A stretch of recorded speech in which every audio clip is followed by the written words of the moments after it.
Marcos capítulo 2.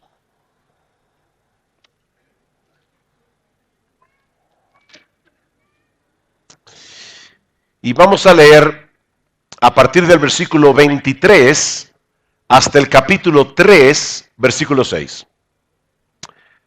Dice así la palabra del Señor.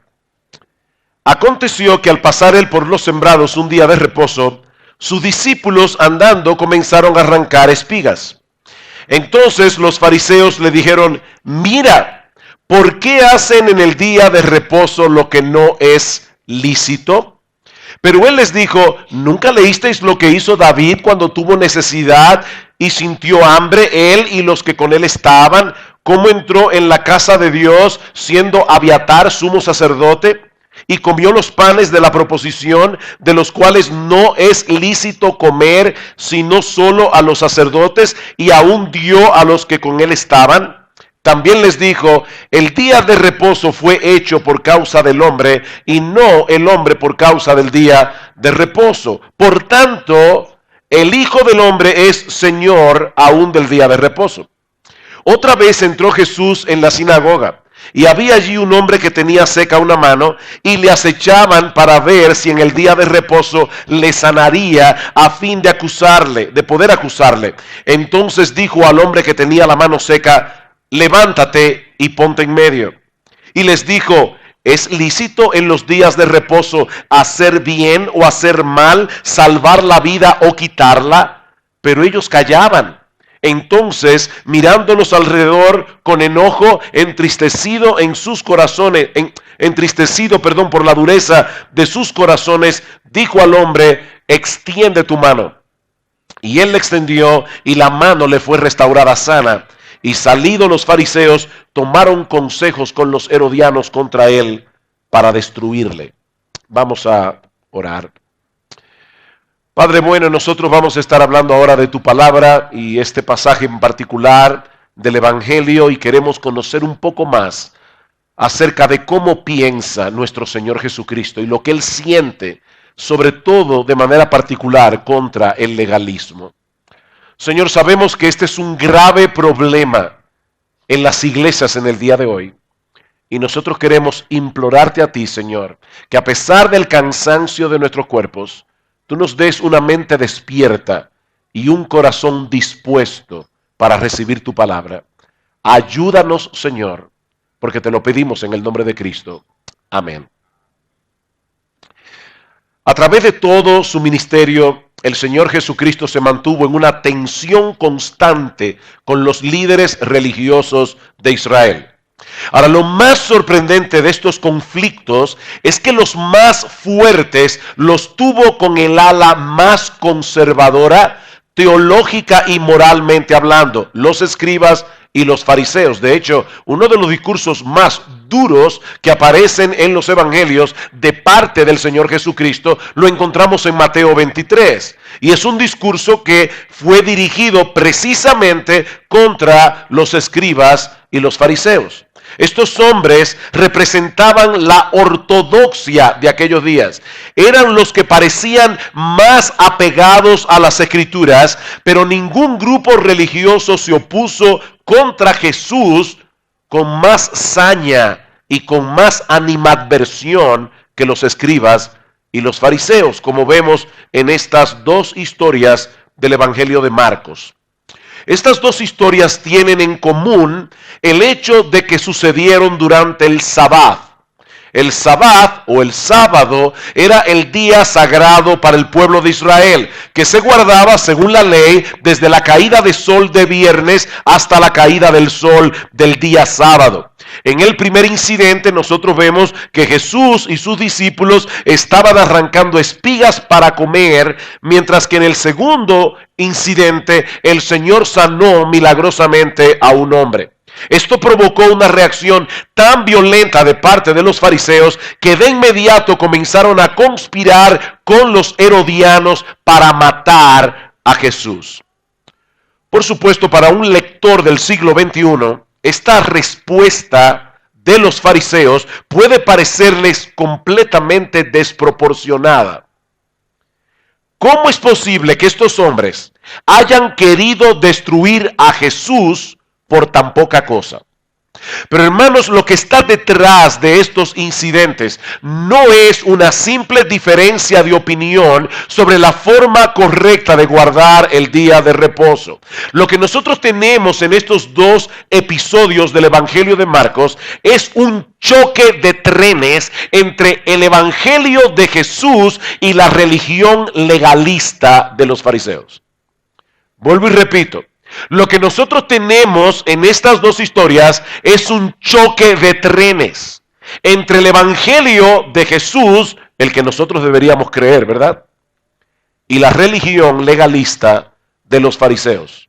Lo que provocó ese sentimiento homicida en los fariseos fue el hecho de que Jesús dejara al descubierto su hipocresía y les hiciera ver que todo ese aparataje legalista que ellos promovían, en vez de acercar a los hombres a Dios y en vez de promover la santidad, es un veneno mortal para el alma. Y hermanos, mi trabajo esta tarde es convencerlos de eso.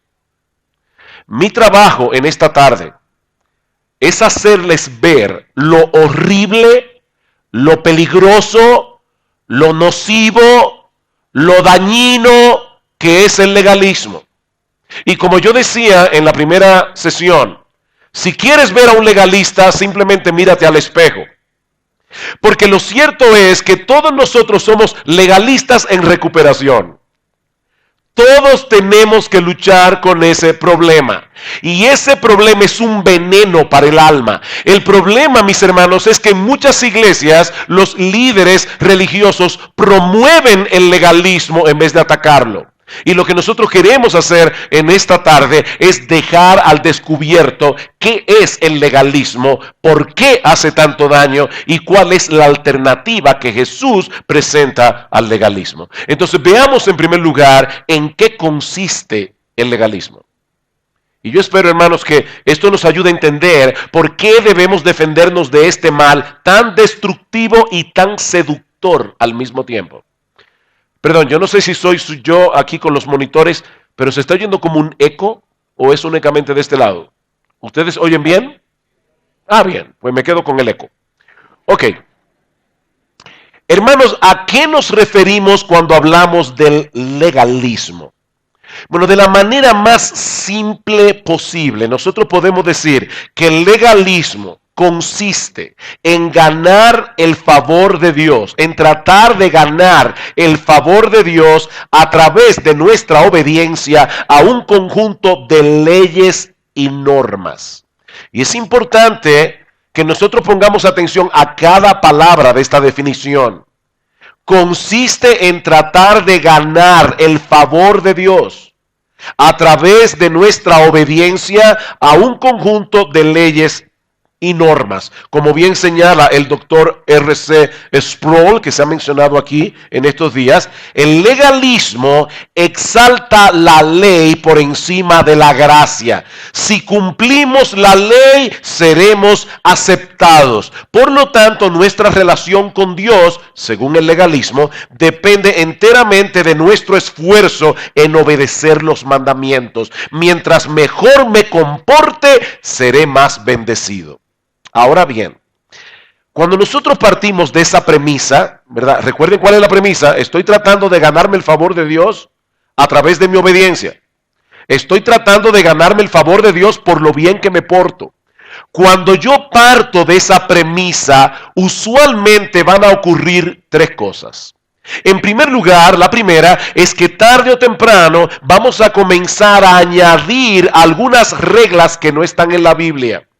Porque nosotros queremos estar seguros de que estamos haciendo exactamente lo que tenemos que hacer, de que estamos pulsando los botones correctos para mover el corazón de Dios. Entonces yo voy a comenzar a añadirle reglas a la Biblia. Por ejemplo, la Biblia dice claramente que las mujeres deben vestirse con pudor y deben vestirse con modestia. Eso está claro en la Biblia. Tratar de una mujer de vestirse con modestia, eso no es legalismo, eso es santidad. Ahora, cuando nosotros comenzamos a poner reglas y normas, añadirle reglas que no están en la Biblia para que las mujeres puedan cumplir la norma de vivir con modestia, entonces estamos añadiéndoles a la Biblia reglas que no están allí. Y ahí comienza el problema. Por ejemplo, un creyente puede restringir su libertad en cosas que no están explícitamente prohibidas en la Biblia, por el cuidado de su propia alma. Hay cosas que son legítimas que tal vez a ti por tu vida pasada pueden hacerte daño. Una persona que antes era alcohólica puede decir, mira, yo no puedo ni pasar por la puerta de un lugar donde se vendan bebidas alcohólicas, ni un restaurante siquiera. Ese creyente puede ponerse a sí mismo la norma de yo no voy a un restaurante porque para mí es peligroso, y eso no está mal. Pero si ese creyente trata de universalizar esa norma y decir todo cristiano que va a un restaurante está en pecado, ya él está siendo un legalista. ¿Ven el punto? Bien. Lo próximo que va a suceder cuando una persona comienza a ganarse el favor de Dios por su obediencia, recuerden, en primer lugar va a añadirle reglas a lo que la Biblia enseña. En segundo lugar, lo segundo que va a suceder es que vamos a ponerle más atención al aspecto externo del mandamiento bíblico que al corazón de la ley. Y ese es un aspecto esencial del legalismo. El legalista está más preocupado por la forma que por el fondo. Porque a final de cuentas, mis hermanos, es mucho más fácil apegarse a una regla externa que lidiar con los pecados del corazón.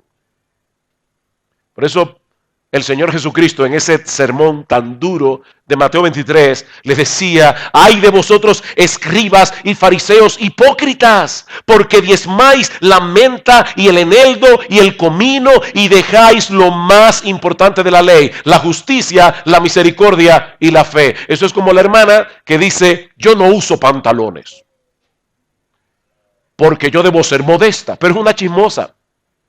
Ella está cuidándose del aspecto externo del mandamiento, pero no está guardando su corazón. Tal vez es una envidiosa de primera clase, pero ella no puede ver que ponerse un pantalón es menos pecaminoso, probablemente si es un pantalón holgado, que ser una chismosa o ser una envidiosa. El legalista se preocupa mucho más por el aspecto externo que por el problema del corazón. Y Cristo le dice, fariseos, esto era necesario hacer, diezmar, sin dejar de hacer aquello. Guías ciegos, les dice, que coláis el mosquito y se tragan un camello. Yo me imagino a las personas, cuando oyeron ese discurso, tienen que haber hecho algo como esto. Tienen que haberse reído de los fariseos. Porque ¿saben lo que hacían los fariseos? Como la ley decía que había que tener cuidado con tragarse ciertos insectos porque eran inmundos, cuando ellos tomaban vino, el vino se hacía en un lagar que se pisaba con los pies y puede ser que haya caído alguno de estos insectos en el lagar. Entonces ellos se tomaban el vino con los dientes cerrados para que el insecto se quedara filtrado aquí entre los dientes y poder escupirlos. Eso es lo que Cristo está diciendo. Ustedes cuelan un mosquito, pero se tragan un camello. Estos hombres le añadieron un conjunto de reglas a la ley de Dios. Pero ahora escuchen, no para amplificar la ley, sino para hacerla más manejable. Las personas que le añaden reglas a la Biblia no lo hacen para ampliar la ley. Lo hacen para hacer la ley más manejable, porque es mucho más fácil apegarse a un conjunto de reglas externas, como el diezmo, por ejemplo, que obedecer la intención de la ley. Como les decía, la Biblia dice, no matarás. Y eso implica aún guardar la reputación del otro. Diezmar es más fácil que dejar de chismear y de asesinar la reputación del prójimo. ¿No es así? ¿Tú quieres ganarte el favor de Dios guardando los mandamientos? Ok. El segundo mandamiento más importante de la ley es amar al prójimo como a ti mismo. ¿Y eso qué significa? Bueno, alguien ha dicho muy sabiamente que lo que eso significa, entre otras cosas, es que debemos cubrir las necesidades de los demás con todo el gozo, todo el entusiasmo, toda la rapidez, todo el ingenio, toda la creatividad y toda la diligencia con la que cubrirías tus propias necesidades. Eso es lo que te demanda la ley. Tú quieres ganarte el favor de Dios a través de tu obediencia, eso es lo que tú debes hacer cada segundo de cada día. El que realmente entiende la demanda de ese mandamiento pronto se va a dar cuenta que es muchísimo más fácil hacer ciertas cosas externas o comenzar a dejar de hacer ciertas cosas que amar al prójimo de ese modo. La tercera consecuencia lógica del legalismo es el orgullo, obviamente. Es por eso que el legalismo es tan atractivo a pesar de ser tan opresivo, porque apela al orgullo humano. El legalismo produce soberbia, el legalismo produce desprecio. Los legalistas se enorgullecen de sus estándares y ellos desprecian a todos los que vivan según un estándar diferente. Ellos hacen de sus propias reglas una ley universal. Y luego quieren que todo el mundo se aferre a esa ley. Sus reglas vienen a ser en la práctica la tabla de evaluación para determinar la condición espiritual de los demás. Y aún para determinar si son cristianos o no lo son. Un legalista se siente perdido sin sus reglas y sus tradiciones, porque él no sabe a qué atenerse. Tú le quitas al legalista sus reglas y él no sabe qué hacer. Porque él define su vida sobre la base de lo que él hace y de lo que deja de hacer. En eso consiste su espiritualidad. Yo no hago esto, yo no hago esto, yo no voy aquí, yo no voy allá, yo no soy como esos cristianos carnales de la iglesia que van a esos lugares. Un hermano a quien amo mucho y ya está en la presencia del Señor, me contó que él estuvo en una iglesia increíble, donde en el culto de oración se paró un hermano a orar. Los hermanos aprovechaban el culto de oración para atacarse unos a otros. Y entonces un hermano se paró a orar y dijo: Señor, yo te pido que tengas misericordia de esos hermanos de la iglesia que van al cine y que ven televisión y y y todo eso. Y otro inmediatamente se paró y dijo: Señor, ten misericordia de esos chismosos que están en la iglesia, que nada más viven criticando a los otros. Eso es lo que produce el legalismo. Con esto en mente, ahora vamos al texto de Marcos. Porque ahora vamos a poder entender qué fue lo que pasó aquí. Marcos capítulo 2, versículo 23. Aconteció que al pasar él por los sembrados un día de reposo, sus discípulos andando comenzaron a arrancar espigas. Entonces los fariseos le dijeron: mira, ¿por qué hacen en el día de reposo lo que no es lícito?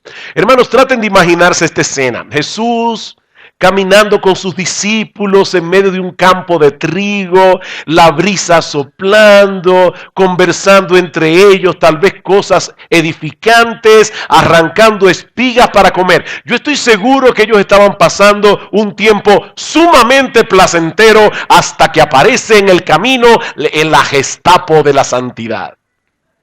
Los fariseos. Los máximos representantes del legalismo de aquellos días, y reprenden al Señor porque ellos están haciendo algo que no deben hacer. Ellos están violando el cuarto mandamiento. Ahora, ¿realmente estaban violando el cuarto mandamiento?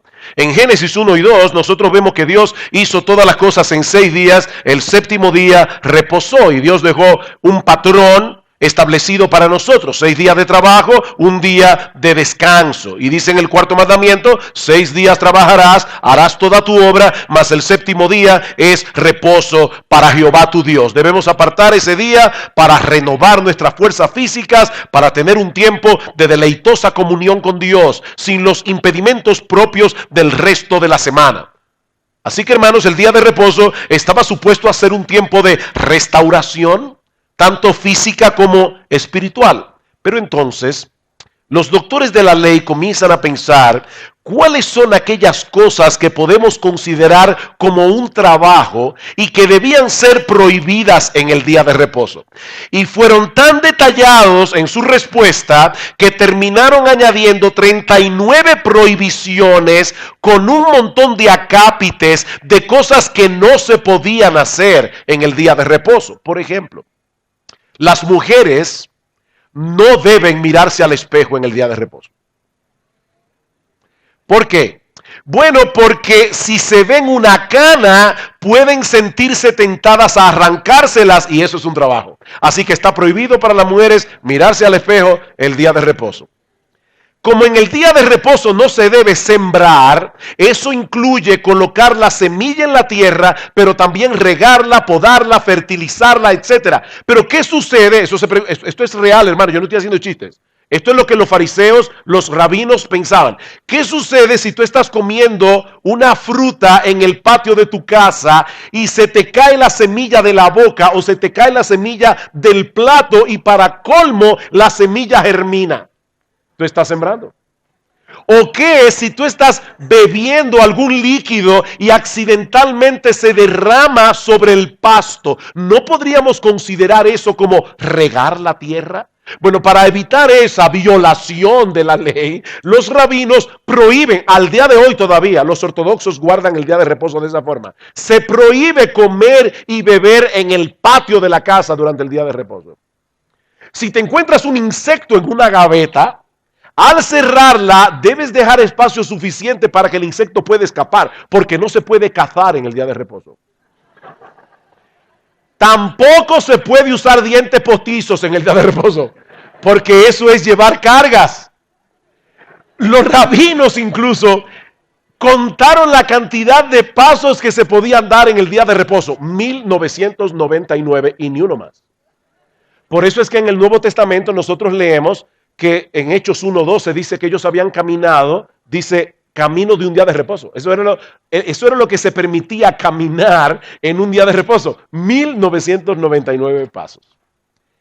En el caso de Jesús y sus discípulos, los fariseos entendían que la acción de restregar las espigas con las manos para comérsela era como si estuvieran segando el campo, y eso también está prohibido en el día de reposo según Éxodo 34:21. Y por supuesto ellos estaban allí como la patrulla de camino. ¿Ustedes han visto esos policías que se esconden con un radar para ver quién viola la velocidad? Así estaban los fariseos, esperando que Jesús apareciera en el camino para señalarle su pecado. De hecho, en el versículo 24, esa frase que aparece, esa palabra mira, esa palabra griega significa ajá. Eso es lo que significa el texto. ¡Ah! ¡Te atrapé! Ellos estaban allí como la patrulla de caminos esperando que Jesús violara el día de reposo. En la mente de los fariseos, era mejor que Jesús y los discípulos pasaran hambre y no que violaran esa regla. ¿Ven cuál es el problema del legalismo, hermanos? Las reglas son más importantes que las personas. Las reglas están por encima del bienestar de las personas. ¿Cómo enfrentó Jesús esta acusación? Y esta es la parte más importante de este pasaje, porque no solo vamos a ver a Jesús reaccionando contra el legalismo y descubriendo la verdadera cara del legalismo, sino también presentando una alternativa completamente diferente. Versículo 25. Y eso nos lleva al segundo encabezado. Ya vimos que es el legalismo. Veamos ahora la respuesta de Jesús al problema del legalismo. Versículo 25. Pero él les dijo: ¿nunca leísteis lo que hizo David cuando tuvo necesidad y sintió hambre, él y los que con él estaban? Y cómo entró en la casa de Dios, siendo Abiatar sumo sacerdote, y comió los panes de la proposición, de los cuales no es lícito comer, sino a los sacerdotes, y aún dio a los que con él estaban. ¿Nunca leísteis lo que hizo David? El Señor se defiende citando el Antiguo Testamento, para hacerle ver a estos fariseos que ellos estaban tan preocupados por los pequeños detalles de las regulaciones rabínicas que eran incapaces de entender el significado más profundo de las escrituras que ellos leían. Este pasaje que cita el Señor es muy pertinente, porque la historia que se narra en 1 Samuel 21 ocurrió muy probablemente en sábado. David llega con un pequeño grupo de hombres a la aldea de Nob, huyendo de Saúl, y tiene muchísima hambre. Y le pregunta al sumo sacerdote si había algo de comer. Providencialmente, lo único que está disponible son los panes de la proposición, que según la ley de Moisés solo debía ser comido por los sacerdotes. Estos panes eran muy sagrados y debían renovarse cada sábado.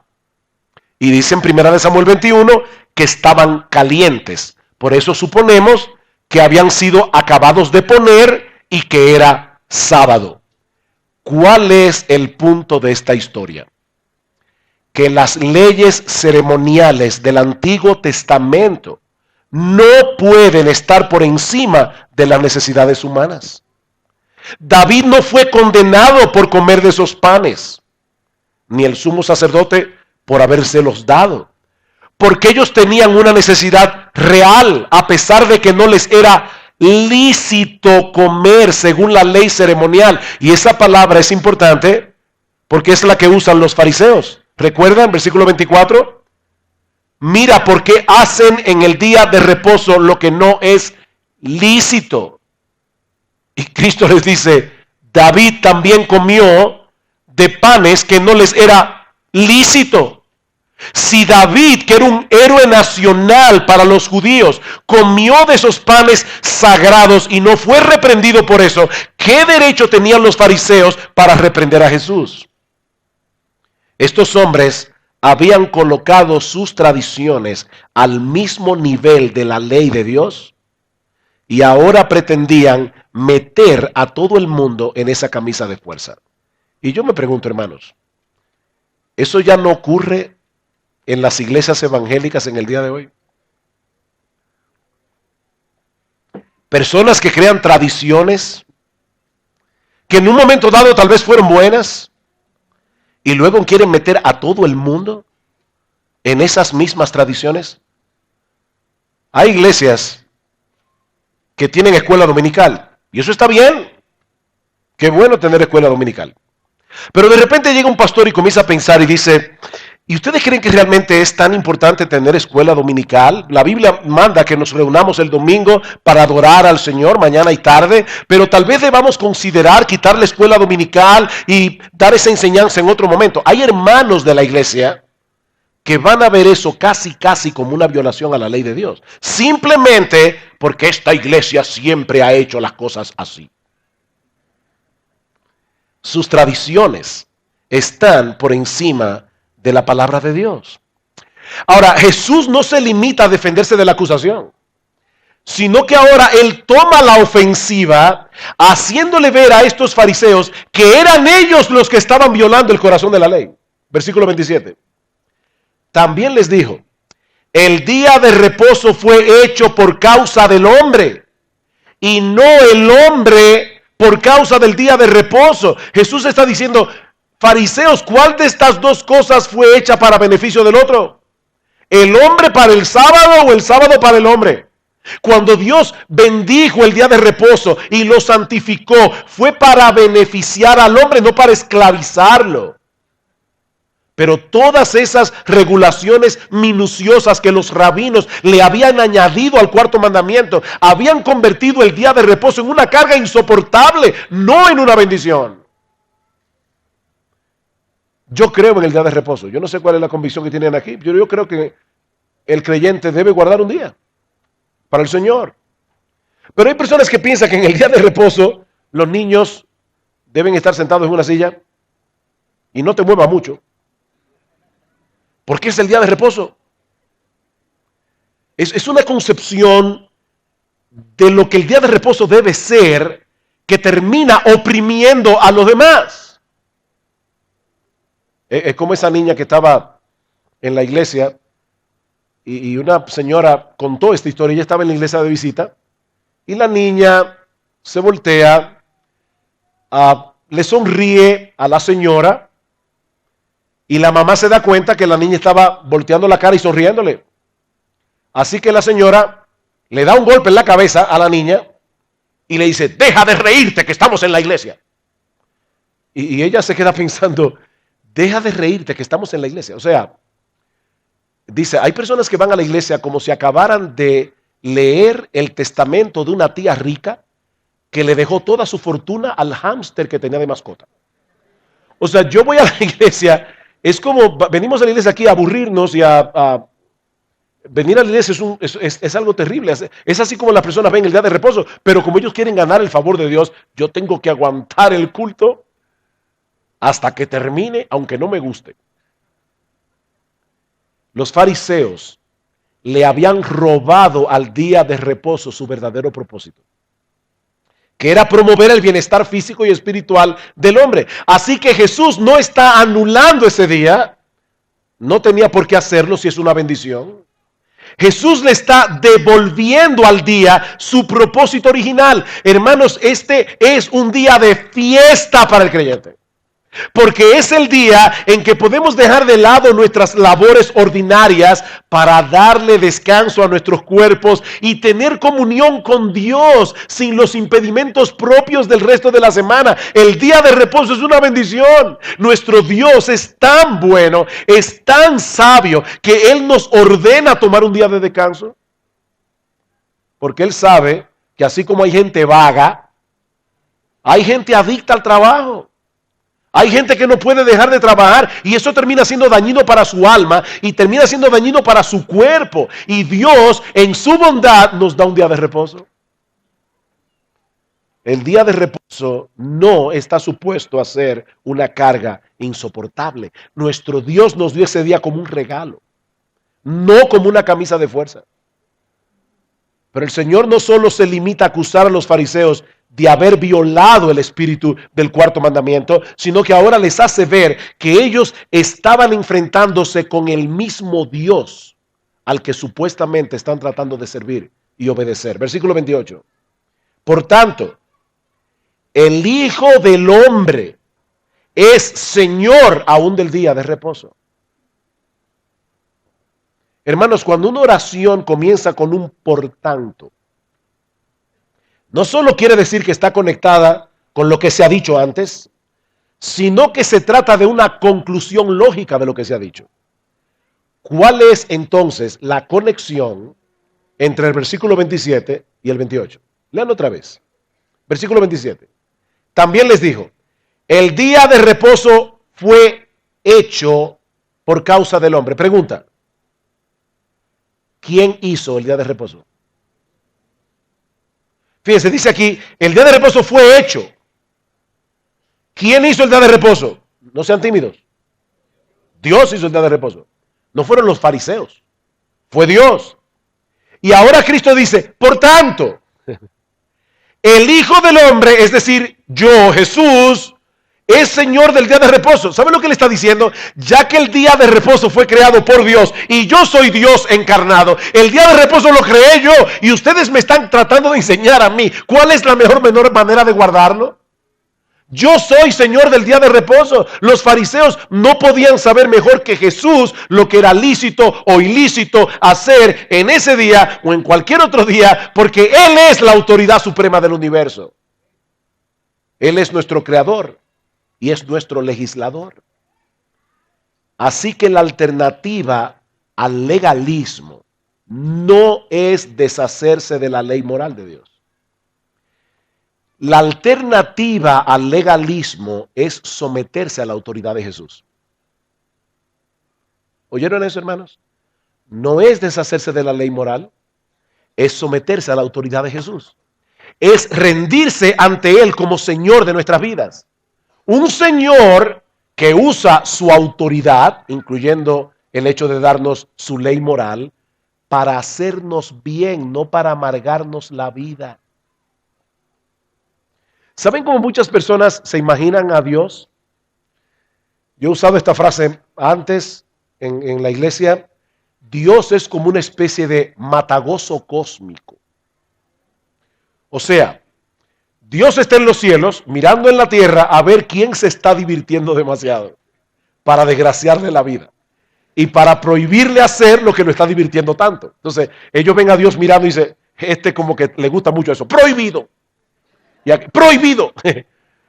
No, hermanos, ese no es nuestro Dios. Nuestro Dios es un padre amante que entra en la cocina y ve a su niño de 5 años jugando con un cuchillo bien afilado con el que puede hacerse daño. Y entonces ese padre amante y sabio le pone restricciones a su hijo para que no se haga daño. Nuestro Dios no es un matagoso cósmico. Nuestro Dios es un padre bueno.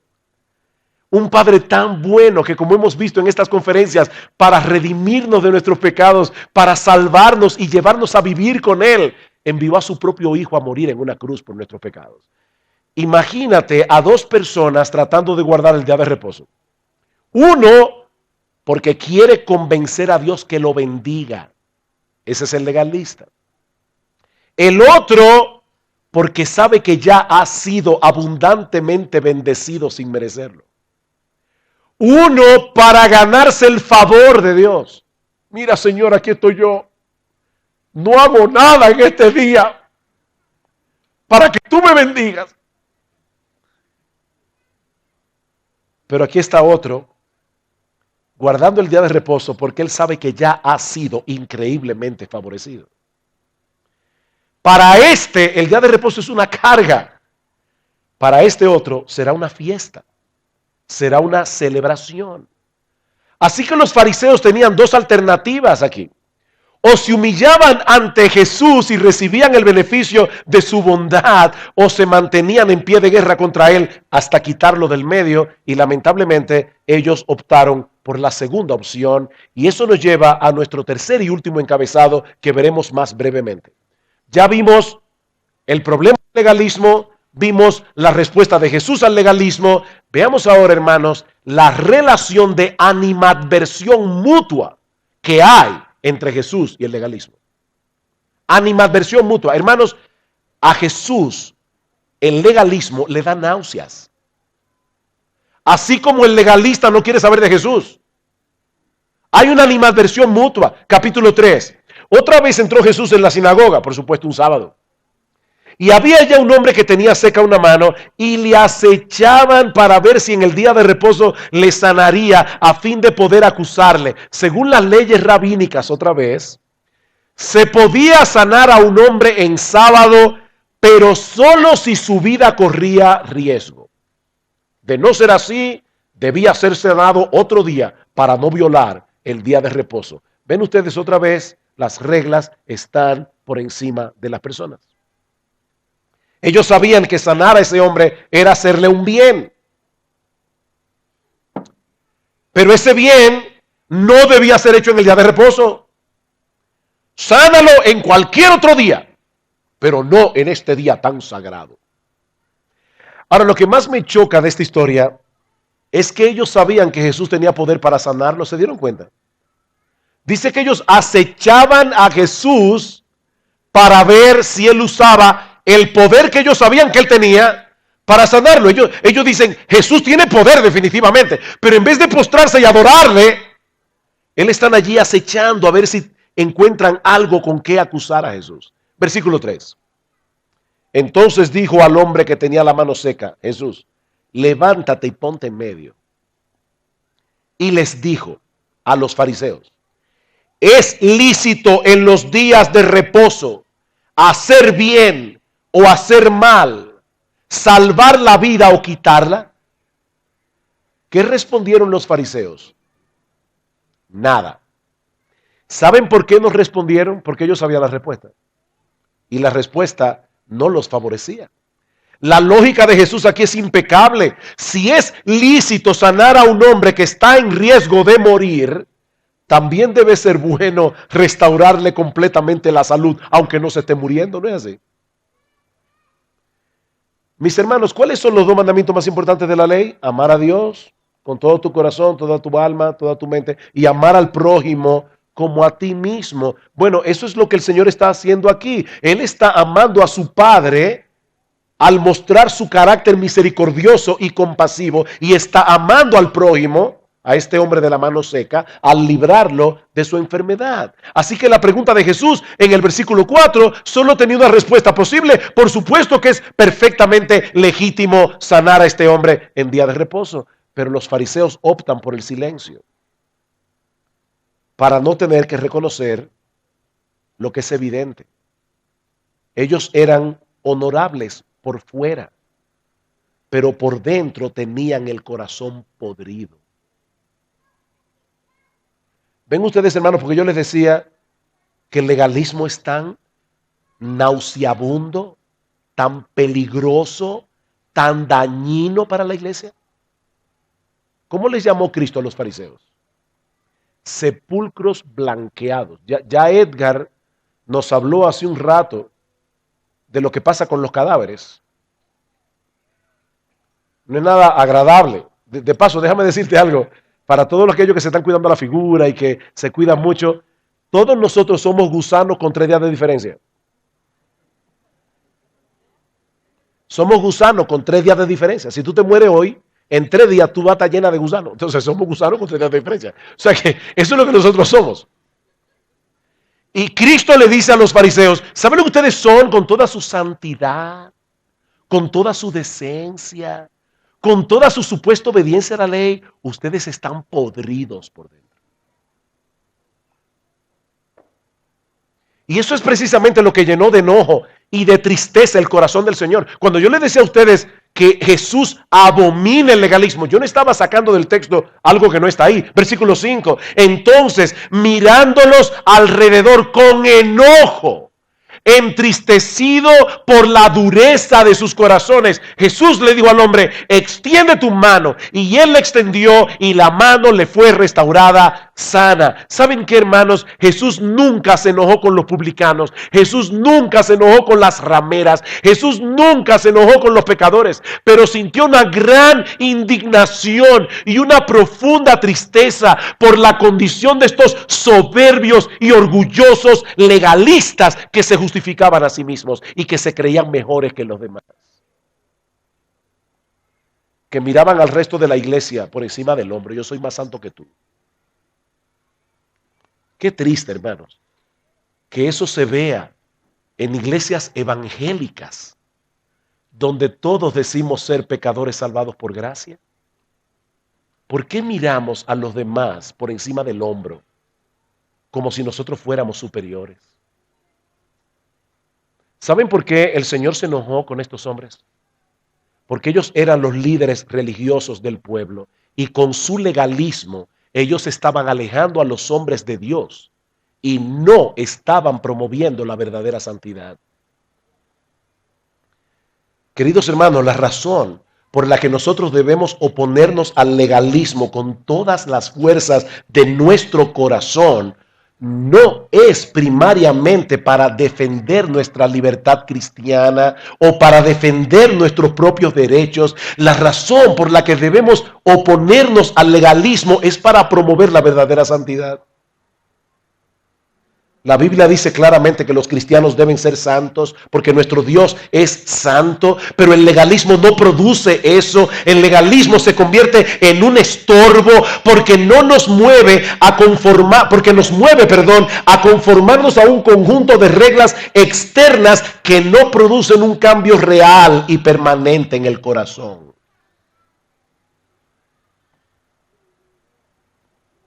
¿De qué le sirve a una mujer aún vestirse con modestia? Y toda mujer debe vestirse con modestia. Pero ¿de qué le sirve a una mujer vestirse con modestia y venir a la iglesia con modestia para luego usar su lengua y chismear de todas las otras hermanas de la iglesia que no pasan por su estándar de modestia? ¿Tú crees que hay una hermana de la iglesia que tiene problemas con eso? Cumple Mateo 18. Ve y repréndela en privado y trata de ayudarla, porque debes hacerlo. Nosotros debemos promover la modestia en la iglesia. Eso es una plaga en las iglesias en el día de hoy. Las mujeres que van vestidas inmodestamente. Pero déjame hacerte una pregunta. ¿Qué es lo que está en tu corazón que te mueve a vestirte modestamente. Porque si lo que está en tu corazón es que tú quieres que la gente hable bien de ti, que la gente en la iglesia diga, ajá, pero mira fulana, esa sí que es una mujer de Dios. Entonces tu modestia no es otra cosa que legalismo, porque tú no estás haciendo eso para agradar a Dios, tú no estás haciendo eso para tener la sonrisa de Jesús, tú no estás haciendo eso por la gloria de su bendito nombre. Y aquí la motivación es lo que cuenta, no es lo que haces, es por qué lo haces. Si nosotros debemos obedecer a Dios, nosotros debemos predicar el evangelio, nosotros debemos vivir en santidad. Pero hermanos, ¿por qué? ¿Por qué debemos vivir en santidad? ¿Por qué debemos tratar de agradar a Dios? Porque nosotros queremos buscar su gloria, no la nuestra. Nosotros tratamos de criar bien a nuestros hijos, pero no para que nuestros hijos sean nuestro departamento de publicidad. Hay padres que tienen a sus hijos como trofeos. Y precisamente por eso, cuando uno de sus hijos se descarría, eso es terrible para esos padres, porque se le destruyó el departamento de publicidad. Ya la gente no puede decir que es un buen padre, y la identidad de esa persona, yo lo que quiero es que la gente me mire y pueda decir, wow, qué buen padre. Él no es como aquel otro que deja que su hijo haga lo que quiera. No, este tiene reglas en su casa. ¿Es por esa razón que tú estás tratando de criar a tus hijos en el temor de Dios? Porque eso es legalismo. La razón por la que nosotros debemos tratar de criar bien a nuestros hijos es para la gloria de Dios. No es para nuestra gloria. No es para llamar la atención sobre nosotros mismos. Hermanos, la verdadera santidad proviene de un corazón que ha sido transformado por el poder del evangelio del que hemos estado hablando aquí. De un corazón que continúa viviendo a la luz del evangelio, como vamos a ver en mi próxima conferencia, en la próxima conferencia. Nosotros somos salvos por gracia, somos aceptados por gracia, somos bendecidos por gracia y ahora somos llamados a vivir a la altura de lo que somos, amparados diariamente en el poder de esa gracia. Y cuando tú vives amparado en el poder de esa gracia, cuando tú logras obedecer a Dios, ¿sabes quién se lleva toda la gloria? Él se la lleva, no tú. Hay personas que convierten la gracia en libertinaje, pero eso no es solamente pervertir la gracia, eso es renunciar a la gracia. Porque Cristo vino a redimirnos de la esclavitud del pecado. ¿Para qué? Para que podamos tener la libertad de hacer lo que Él quiere que nosotros hagamos. La gracia de Dios se ha manifestado a todos los hombres, Tito capítulo 2, versículo 11, para enseñarnos que renunciando a la impiedad y a los deseos mundanos, vivamos en este siglo sobria, justa y piadosamente, aguardando la esperanza bienaventurada y la manifestación gloriosa de nuestro gran Dios y Salvador Jesucristo. La gracia de Dios nos enseña eso, la verdadera gracia. De manera, hermanos, que lo que se opone al legalismo no es la mundanalidad. Lo que se opone al legalismo es someternos con gozo al señorío de Jesucristo. ¿Cómo termina esta historia? Versículo 6.